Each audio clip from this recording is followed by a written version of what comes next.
ओम नमो भगवते वासुदेवाय. अथ पंच त्रिशोध्याय. युगलगीत. श्रीशुक म्हणतात, श्रीकृष्ण वनात जात तेव्हा गोपींचे चित्त सुद्धा त्यांच्याबरोबरच जात असे. श्रीकृष्णांच्या लीलांचे गायन करीत ते आपले दिवस कष्टाने घालली.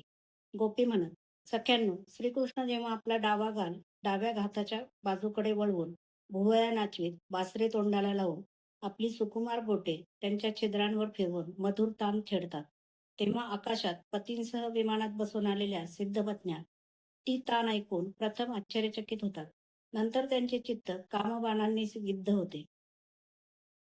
त्यामुळे लज्जित झालेल्या त्या पाहता पाहता बेभान होतात, इतक्या की त्यांना वस्त्रांची शुद्ध राहत नाही. अशा कृष्णांचा विरह आम्ही कसा बरे सहन करावा. अगं सख्यांनो, हे आश्चर्य तर ऐका. हे नंदनंदन, जेव्हा दुःखितांनाही आनंद देणारा वेणू वाजवू लागतात, तेव्हा त्यांचे हास्य हाच त्यांच्या छातीवर ओढणारा हार बनतो आणि चंचल लक्ष्मी तेथे स्तब्ध होऊन राहते. त्या वेणुवादनाने चित्त आकर्षित झालेल्या वज्रातील बैल, गायी आणि हरिण यांचे कळप मुग्ध होऊन जातात. दातांनी चावत असलेल्या गवताचा घास त्यांच्या तोंडातच असतो.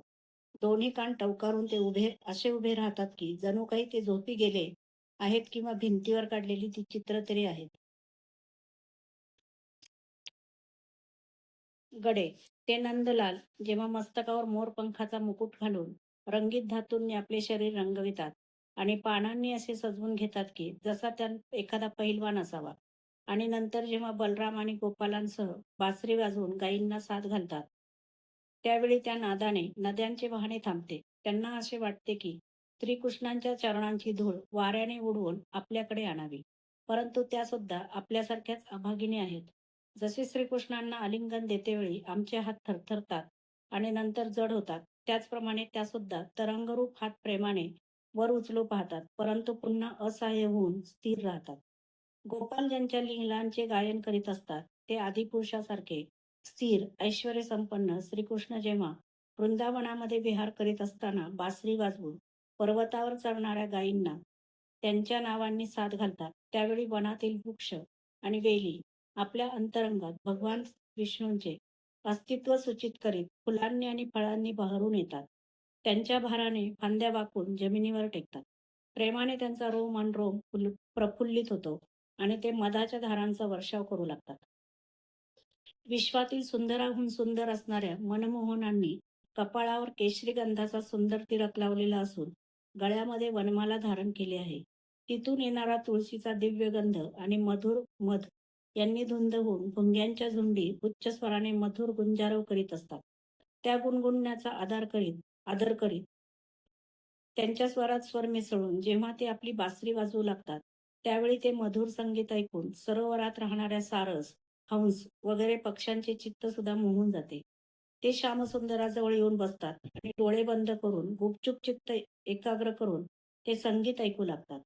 हे वज्रदेवींनो, श्यामसुंदर जेव्हा फुलांची कुंडले कानात घालून बलरामांसह आनंदाने पर्वत शिखरावर उभे राहून सगळ्या जगाला आनंदित करीत बासरीच्या मधुर आवाजाने सगळे विश्व भरून टाकतात, त्यावेळी मेघ बासरीच्या तानाबरोबर त्यांच्या वेणुवादनात व्यत्यय न येईल अशा बेताने हळूहळू गर्जना करून त्यांना साथ देतात.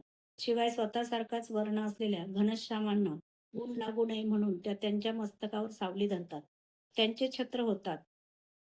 तसेच बारीक तुषारांच्या रूपाने जणू दिव्य पुष्पांचा वर्षाव करतात. हे यशोदा माते, तुझा पुत्र गोपाळांबरोबर खेळ खेळण्यात निपुण आहे. तसेच अनेक प्रकारे बासरी वाजवणे ते स्वतःच शिकले आहेत.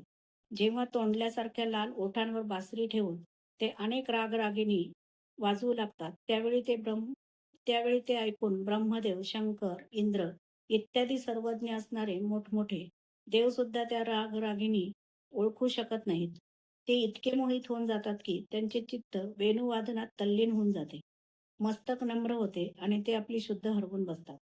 ज्यांच्या तळव्यांवर ध्वज, वज्र, कमळ, अंकुश इत्यादी वैशिष्ट्यपूर्ण सुंदर चिन्हे आहेत, अशा आपल्या चरणकमलांनी ते गायीच्या खुरांनी खोदल्या गेलेल्या वज्रभूमीचे दुःख नाहीसे करतात.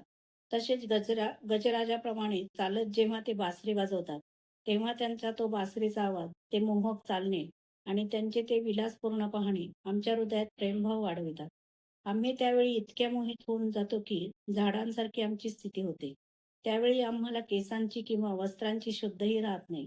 जिचा वास त्यांना अतिशय प्रिय आहे, अशी तुळशीची माळ गळ्यात घालून जेव्हा ते मण्यांच्या माळेने गायी मोजता मोजता एखाद्या प्रिय मित्राच्या गळ्यात टाकून बासरीही वाजवतात, त्यावेळी बासरीच्या त्या मधुर स्वरांनी चित्त हरविलेल्या काळविटांच्या माद्या आम्हा गोपींप्रमाणे घराची अभिलाषा सोडून गुणसागर नंदलालाच वेढून राहतात.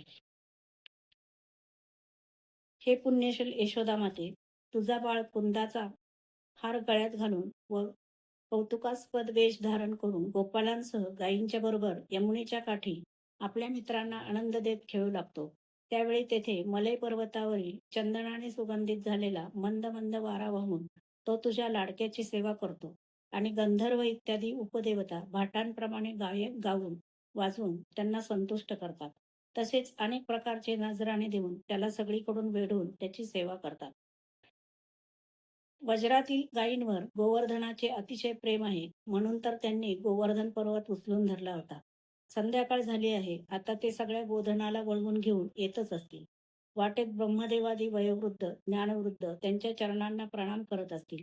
आता बासरी वाजवत ते येऊ लागले आहेत आणि गोपाल त्यांच्या कीर्तीचे गायन करीत आहेत. पहा ना, गायीच्या खुरांनी उडालेली धून वनमाळेवर बसली आहे. ते दिवसभर फिरून फिरून दमले असले तरी सुद्धा त्या श्रामांच्या सौंदर्यानेही आमच्या डोळ्यांना किती आनंद देत आहेत बरे.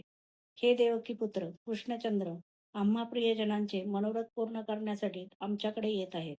सखे, ते पहा, त्यांचे सुंदर डोळे काहीसे इकडे तिकडे पाहत आहेत. गळ्यात वनमाळा डोळत आहे.